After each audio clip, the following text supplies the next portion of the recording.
thank you for a nice introduction. So today I will talk about seismology a bit and how CENS helped us to look deep into the Earth and uncover its secrets.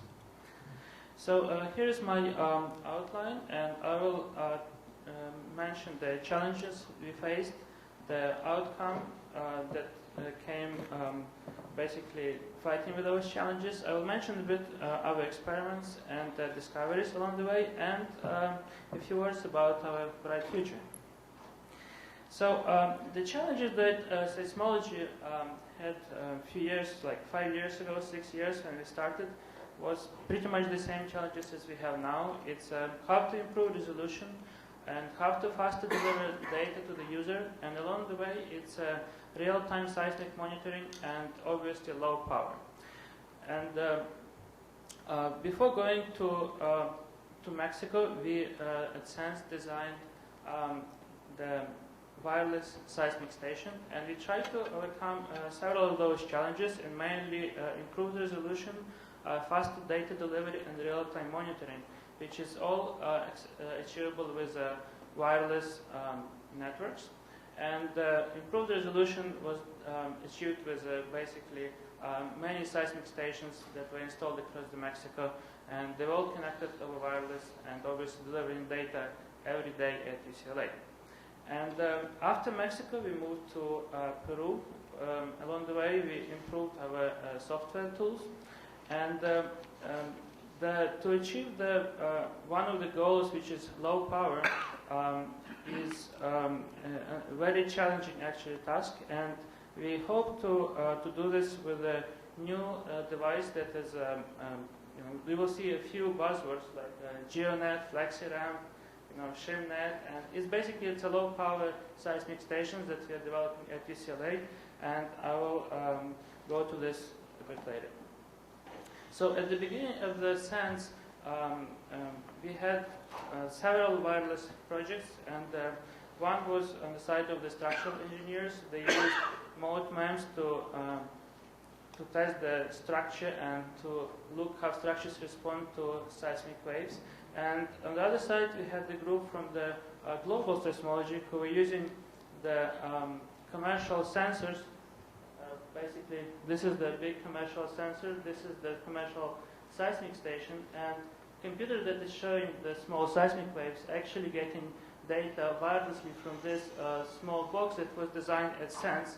And the hardware was built here at CENS based on the Stargate, as well as the data acquisition and data delivery software.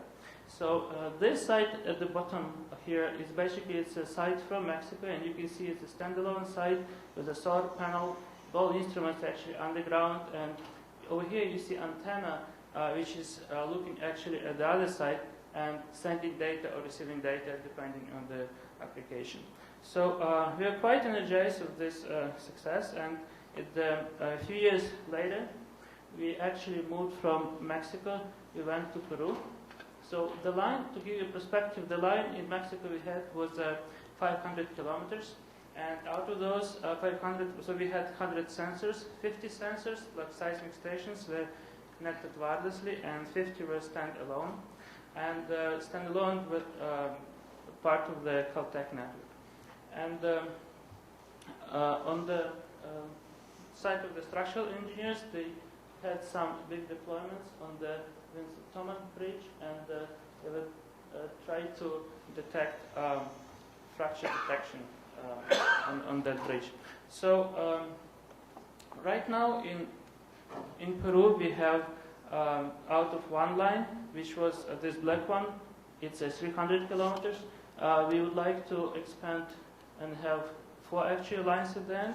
And today we are finishing the installation of the second line, and in the future we're going to have third and fourth line, which gives you a great coverage to do any kind of to solve any kind of tomographic problems, to basically uncover what's the structure of the Earth under that section.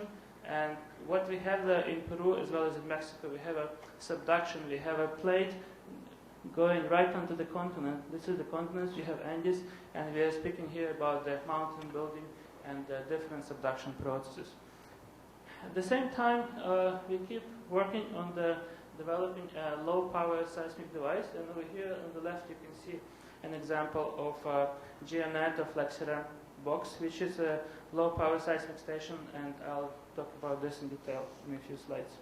So to put everything in one picture, we have in green the global seismology projects and structural engineering, and at the bottom the one common denominator is this FlexiRAM box, and in the middle also you have this orange box, which is RefTech. RefTech is a company who commercially develops and sells seismometers, and we teamed up with RefTech to develop this FlexiRAM box because they have a great expertise building and developing digitizers, and at CENS we also add to that box some hardware and software development. So before I go into the details about FlexiRAM, I would like to mention and show you a few results we achieved with data that we collected in Mexico and also in Peru. So this is a tomographic image of the subduction part that was obtained with data in Mexico. It's basically before people knew that there is a flat subduction, but using the high resolution data, and this is our red line of sensors at the top, is basically it's a 500 kilometers, and the stations were installed 5 kilometers apart, and give you the challenge of the wireless. The longest wireless link we had in Mexico was 40 kilometers, and it's just regular Wi-Fi you have on your laptop with strong antennas with some amplifiers, gives you a range of 40 kilometers. You potentially can connect small towns just using your laptops you can buy at Best Buy, just using the means of amplifying the signal. So using the data from Mexico, we did the tomographic imaging, and Alan Husker did his PhD on this. This is basically his discovery from that data. The next one, I would like to show you the other challenge that I didn't mention, but it's a problem with time synchronization. Every seismic station has a GPS unit connected, because when you collect the data, you want to have all seismic data have the same timestamp. But obviously there might be some problems with timing. It's like cut GPS table, malfunction GPS units. A tree grows nearby and covers and prevents the clear GPS signal to get into the unit. So at the top you have original data with problems, and you can see this event should be all lined up like in the bottom picture, but at the top one of the traces has a bad timing.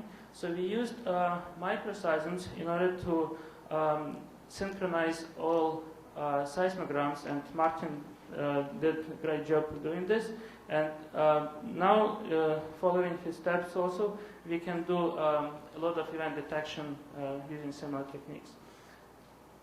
In Peru, we start looking into the data that we collected, and as I mentioned, that Andes in Peru being formed as a result of the Nazca Plate subduction, and here is just a cartoon what's happening. And you have very high mountains, about from 12 to 16,000 feet elevation. That's where our stations are. And basically, when we go to work there, you have to overcome the high altitude sickness, if you say. You cannot work the next day almost immediately, because there is no oxygen for you to do any kind of hard work, regardless of what it is. Either dig holes, carry car batteries, or just simply finish your sandwich. Sometimes you cannot. Just relax a little bit. So you need about 3-4 days just to adjust for that elevation. And we used seismic data, and you can see that here we are starting looking into the structure of the subduction right under our stations, and stations basically installed, right across here. And what you see is the thick crust on the Peruvian Andes. And obviously, some time ago, we just, it's bad to say that we were lucky to have great earthquakes, because it was very deadly. But our seismic network was the best to collect data from the Chilean earthquake, because we are on the south of Peru, and it was, not far from us that earthquake happened, and it was the right distance for us because it was not too close and it was too far. Too close means that you have way too much energy for seismic sensors, and basically they clip.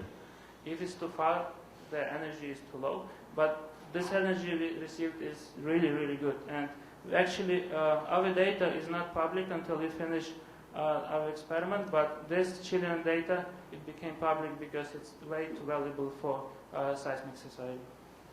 And on the right, you can see one of the stations in Peru with similar design as in Mexico with antennas.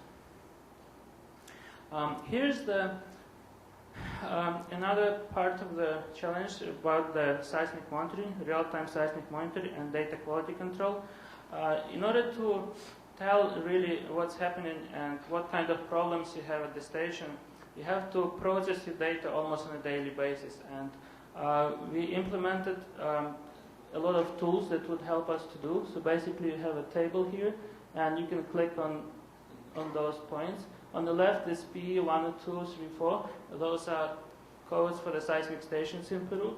And you can look at different statistics. Like, for example, delivery statistics based on the wireless of data packets. This is the mass positions of sensors. Basically, it's an XYZ calibration on the sensor that is reported by a station. And we collect the data and we put everything on the web so you can look.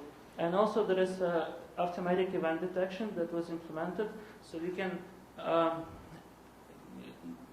separate the small events, magnitude 1, 2, 3, very, very small, that are not in any databases. It's just basically small local events. And to give you an example of how the communication works, it basically it's a disruption-tolerant shell that we have. It's if you send a command from a central point, let's say UCLA, the command will be in the network until it's delivered to every point. And if that node needs to send the response also will be sitting in the network until the network is up and alive. So if you have any kind of disruption in the network, it will not disrupt the command propagation in either way. So in order to build, as I mentioned, the low-power device, we teamed up with RefTech, and we used the resources at CENS, basically the leap controller, and we now would like to join those two parts that we had at the beginning of this, and the wireless commercial seismic station, and to have only one box that would be very low power and do the same as we did before with commercial expensive units. And low power, it's a key here, because if you go into the field and you have to install like 3 or 4 car batteries carrying this, half a mile up the hill, it's very challenging, compared to one box which, has a battery already inside, everything is inside. You only connect, sensor outside and possibly a solar panel. It becomes, much more usable, user-friendly, and you can have many more units and install in a much shorter period of time. So this idea of FlexiRamp or GeoNet box was discussed some time ago, and let's say in 2008 during the Earthscope workshop, it's an organization that installs sensors along the US, was discussed this concept of FlexiRamp, and then during some other years, 2009, this idea was further developed, and on 2009 actually they included 2 parts. They expanded this and they used basically 2 parts to describe this as the seismic phone and this GeoNet or FlexiRamp box, which is more looking like a commercial seismic station. And IRIS, which is an incorporated research institution for seismology, here's 2009. They invited us to write actually a white paper to include FlexiRamp as a part of the 5-year proposal, and we learned this year that actually our proposal was included into IRIS, and I think we have a great way to show what we can do and to share our results with other researchers. So to show you what we can do with the seismic phone and the FlexiRamp, is first I want to say that it's mainly this project was designed to monitor aftershocks. And aftershocks are almost as important as main shock, and sometimes it's very difficult even to say what is the main shock, what is aftershock. And here I put a sort of histogram to show that this is the main shock. And you can see aftershocks are happening, very, very frequently after the main shock. So the idea is to have, let's say, main shock, let's say as in Chile or Los Angeles or anywhere else, and really like rapidly in a few days, you go into the field, you install many of those boxes, and you can see actually in real time how the faults are being developed. You can learn much more about Earth dynamics. It's a great tool to collect the data and to learn something that before was not achievable. And this obviously gives you many more problems. It's like now you deal with denser small networks, which although it's easier to install, but you have fewer communication problems. And you can rely on the regular Wi-Fi with 2.11 and cell phone networks. The idea is behind GeoNet design is to have those self-organizing clusters and potentially have both Wi-Fi and cell phone connections. So you have inside the clusters, you use Wi-Fi since it has a higher bandwidth, and you can push more data. And then you have separate nodes that would be connected to cell tower and sending data to the data collection centers. In order to show you how we're progressing with GeoNet, we went to the Palmdale to run some experiments, and that was an active experiment. We basically had some blank shots shooting into the ground and collecting data by generating the seismic waves. So on the right side, you have blue, which is the new GeoNet station, and red is a commercial seismic station. You can see that the data basically looks very, very good. It's identical. And in the seismic phone, we were lucky to also to detect an earthquake, and it's another success story that I would like to share. So to tell you about the future, we would like to improve our development of FlexiRAM. We would like to run a few more field experiments, and obviously to do some data processing in the future. And IRIS, since I mentioned, they want to go into the Chile and install 60 broadband stations based on the FlexiRAM development. And I will end up this one. Thank you.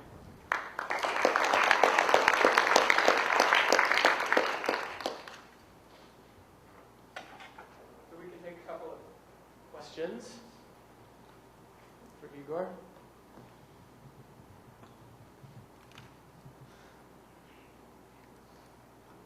Give you a moment to formulate those in your head.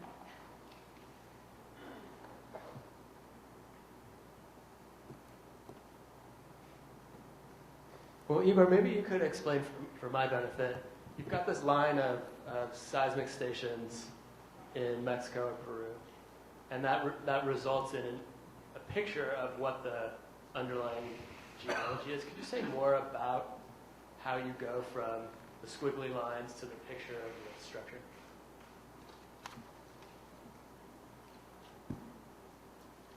So this structure image was received by a tomography. It's like a CAT scan.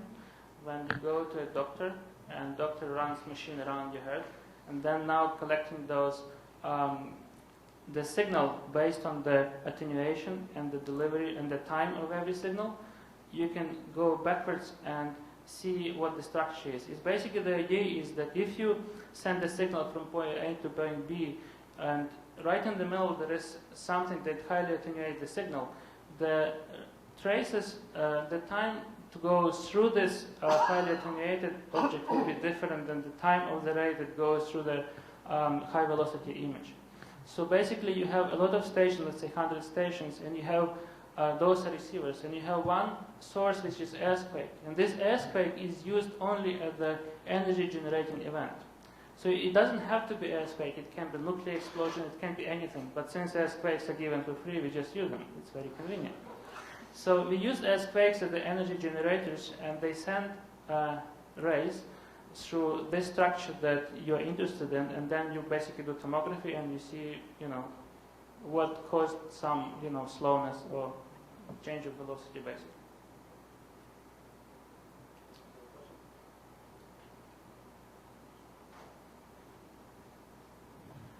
Igor, at the end of the talk, you showed the comparison between the commercial sensor and the new rapid deployable sensor. Yeah, here. Do you see the GeoNet sensors as potentially replacing the commercial sensors in the your sort of core research in say the Peru or Mexico type experiments, or do you see them mostly as the rapid deploying aftershock model? It's a great question, but I think since GeoNet is developed at the university, at the institution, it's not a fully commercial product. So it depends what kind of technical support we have. Since, let's say you have 100 units for yourself, and you're taking care of them, you're happy, everything is fine. But now you sell those units to some other users, and they experience a problem. They get back to you and say, how do we fix this? And if your project is developed by 2 graduate students that graduate in 4 years, basically the lifetime of your product is 4 years, because it's very often that the knowledge is gone with those students. So that was one of the reasons why we teamed up with RefTech, because if this product is ready for the commercial, basically market, RefTech can take care of the technical support of this unit. And if it's successful, and it seemed that we've seen that it might be very successful, then you can buy it on the market, and it's potentially it might be cheaper than the set of sensor and the digitizer you can buy right now. So also it's energy efficiency, because as I mentioned, if your unit is much smaller, you have to provide a smaller car battery. It's lighter. You can put even more on the truck if in case you want to deploy it for aftershock monitoring right away.